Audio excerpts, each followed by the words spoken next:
Damos paso entonces así a nuestra última intervención, a nuestro último invitado, quien es el doctor Marco Antonio de Almeida.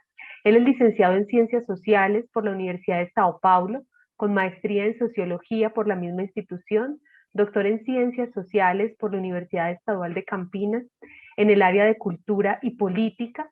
Es profesor asociado en Ciencias de la Información y Documentación de la USP. Actualmente, el doctor Marco Antonio es profesor de la Universidad de Sao Paulo en el curso de Biblioteconomía y Ciencias de la Información. Es líder de Practic, grupo de investigación en prácticas culturales y tecnologías de la información y la comunicación. Actualmente es presidente de la Comisión de Cultura y Extensión de la, no sabría pronunciar muy bien esta sigla, pero es de una organización en la Universidad de Sao Paulo. Investiga y trabaja principalmente en las siguientes áreas: teoría social de la comunicación y la información, mediación y acción cultural, sociología de la cultura, la sociabilidad y las nuevas tecnologías políticas y culturales de la información. Doctor Marco Antonio, muchas gracias por aceptar esta invitación. Creo que ustedes ya están viendo la pantalla compartida. Tiene usted la palabra. Buenas tardes a todos y todas, de todas. En primer lugar, me gustaría agradecer a la profesora Natalia la invitación, a Guilherme Filipín por hacer la ponte entre nosotros y a ustedes a su atención. Leeré lo que he preparado, espero que me perdone mi español. Mi intervención tratará de hablar de lo que entiendo por tecnología, pero abordándola desde una perspectiva social, desde problematizaciones que amplíen su alcance inicial y deriven en problemáticas más amplias. No sé si puedo pasar el slide, ¿vale? Pero ¿qué concepción de tecnología? Hay una concepción más estrecha, de sentido común, que entiende la tecnología como ciencia aplicada plasmada en máquinas. No es falso, pero es parcial. Al pensar en la tecnología y en el transcurso de mi intervención, pensaré más en la perspectiva del historiador de la tecnología Jacques Perrin, al reflexionar sobre el conjunto de técnicas que caracterizan nuestra sociedad. Entonces, son medios muy diversos que van desde los conocimientos y las habilidades hasta las herramientas de las máquinas, pasando por las organizaciones, empresas, por ejemplo, las instituciones que fijan las reglas y las normas, sin olvidar las representaciones simbólicas que utilizamos respecto a las técnicas, que les dan a nuestros ojos un determinado valor. Hoy en día, una de las relaciones más constantes en la vida de las personas es con sus máquinas. La gente se muda, cambia de trabajo, cambia de amigos, pero no deja de relacionarse con las interfaces de sus ordenadores y teléfonos móviles. Además de las divisiones entre lo que es público y lo que es privado, entre lo que es trabajo y lo que es ocio, los propósitos y las formas de recepción de cada texto no están muy claros ni satisfactoriamente definidos. Todas las comunicaciones y la información convergen en el mismo lugar, en formatos similares o muy diferentes. La única certeza es que las distintas actuaciones sociales, trabajar, divertirse, comunicarse, organizar las propias tareas, etc., se llevarán a cabo de la forma en que los algoritmos de los programas, así como las propias capacidades para manejarlos, lo permitan. Para discutir mejor esta revolución sociocultural proporcionada por los algoritmos empaquetados en los programas que gestionam nuestros fluxos digitales, comentaré 3 puntos de cambio em relação com o contexto anterior, marcando similitudes e diferenças. Também haré uso mais extendido da noção de texto, referindo-me ao conjunto de materiais simbólicos disponíveis em internet, portadores de mensagens ou conteúdos simbólicos, que também podem ser películas, vídeos, cómics, publicidade, posts em redes sociais, etc. Então, o primeiro aspecto se relaciona com a leitura. Então, o passo de uma atenção predominantemente mais concentrada e singular a uma economia atencional fluida e plural. Em outras palavras, em la televisão e em los livros, los cambios se produziam principalmente por Sustituição. Solo teníamos uma unidade em nosso campo visual, um livro, um canal, ao mesmo tempo. Aí estava a narração ou a informação, e não a abandonávamos. A multiplicidade do texto em internet está transformando nosso espaço mental e nossa percepção cognitiva da realidade. A leitura em linha rara vez funciona com a concentração dirigida a um solo objetivo durante um tempo prolongado. Se tem um solo objetivo, suele ser rápido. Se é de larga duração, é porque se ha multiplicado em novas formas. A diferença de lo que ocorria em los apoios anteriores não se trata de uma substituição de um por outro, sino de uma adição. A navegação, o salto de pestaña em pestaña, construindo um itinerário, é outra forma de tratar o texto, que se convierte em um hipertexto. Este modelo de ação de navegação entre menús e de seleção e criação de enlaces entre lo selecionado se convierte em um modelo de ações não só para o entorno virtual, sino também para o mundo físico, que implica uma atenção descontínua e fragmentária. O outro, por favor. O segundo ponto são os aspectos relacionados com a comunicação e interação. Em geral, os antigos meios e suportes de comunicação de massas eram unidirecionais e não interativos ou dialógicos. Permitiam o fluxo de comunicação e informação em uma só direção e não permitiam a resposta ou o diálogo. Han seguido o modelo de comunicação uno a uno. Os meios digitais atuais seguem uma lógica diferente, que incorpora o modelo anterior, pero añade outros, dialógicos, de todos para uno e de todos para todos. Se tratou de um cambio radical percebido como uma abertura democrática e expressiva sem precedentes, especialmente com a aparição das redes sociais, pero que hoje se encontra bajo miradas e evaluações muito críticas a partir da percepção de um conjunto de restrições que encontram os mensagens para circular devido às restrições impostas por los algoritmos de gestão destas mesmas redes. É um tema controvertido e discutido por autores como Elie Pariser, Shoshana Zuboff, Evgeny Morozov, em Brasil, Sérgio Amadeu de la Silveira, entre outros, que não vou profundizar acá, pero que é muito importante señalar. El próximo. Bueno, hay los aspectos relacionados con la participación activa en la reelaboración de los contenidos y las formas de su circulación. La cultura relacionada con los antiguos medios de comunicación presuponía el respeto a la inviolabilidad de la información y los contenidos transmitidos, e a integridade dos meios que os conteniam. De aí surge toda uma história de construção de práticas de preservação e inviolabilidade por parte das instituições de informação, de memória e de cultura. Isto provenia tanto de uma cultura anclada em el valor sagrado de los textos, su suporte para a construção del conhecimento, a legitimação da educação escolar, entre outros, como de la impossibilidade técnica de interferir em la estrutura de los medios para modificar suas formas ou contenidos.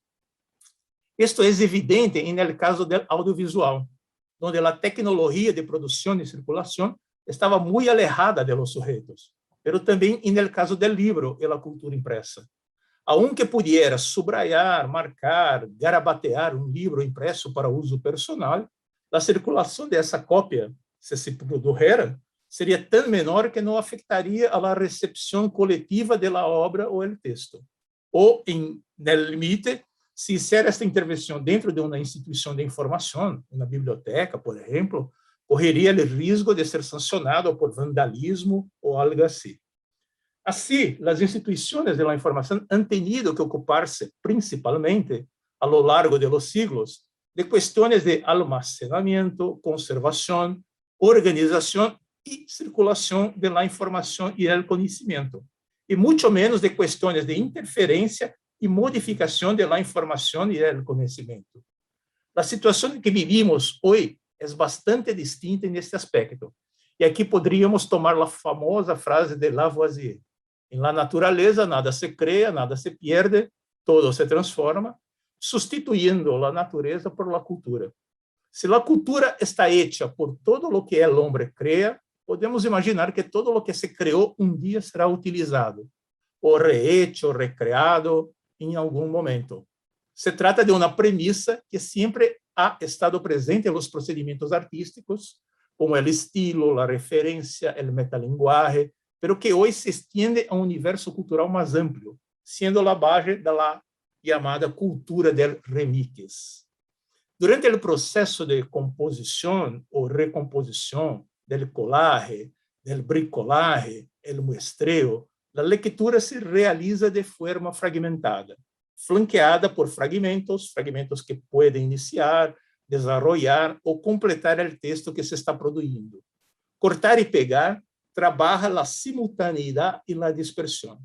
O leitor, o usuário, o consumidor cultural, que se convertirá em um novo ator ou produtor, percebe o texto original como um recurso, como uma matéria-prima que deve ser trabalhada, desbastada, apropriada para generar outro produto segundo seus interesses e necessidades. A leitura como um ataque à informação, uma apropriação. Por outro lado, a própria produção de sentido, muitas vezes, se vê comprometida em el processo.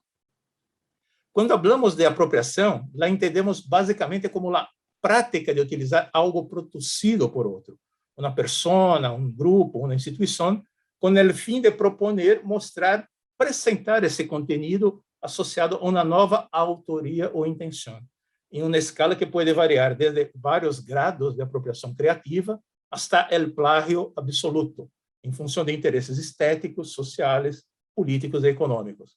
A apropriação pode produzir-se através de táticas ou estratégias, recordando Michel de Certeau, lo que planteia um grande dilema ao mundo de los investigadores e profissionais de la informação. Como tratar a informação pré-existente?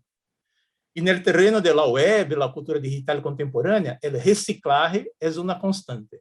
A música eletrônica é o grande exemplo, já que se produz mediante a seleção e edição de bases instrumentales pré-gravadas. Um DJ é basicamente um oyente que sabe manipular artisticamente o que escuta. Se habla de escritura não criativa, de literatura de muestreo e de outros términos que pressupõem a utilização de outros textos pré-existentes ou o uso de ferramentas algorítmicas para elaboração de novos textos. É o seguinte,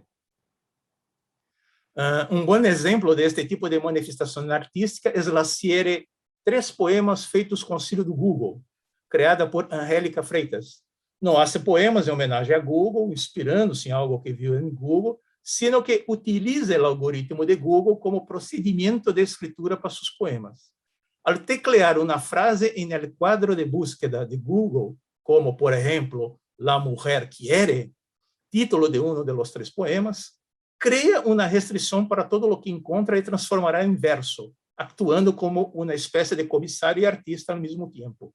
Hace a proposta Google e manipula a matéria obtenida em um novo ordenamento e organização. Al apropriar-se deste tipo de material, Angélica realiza uma espécie de arqueologia do pensamento sobre a mulher em uma determinada época, em um determinado lugar e em uma determinada esfera da sociedade.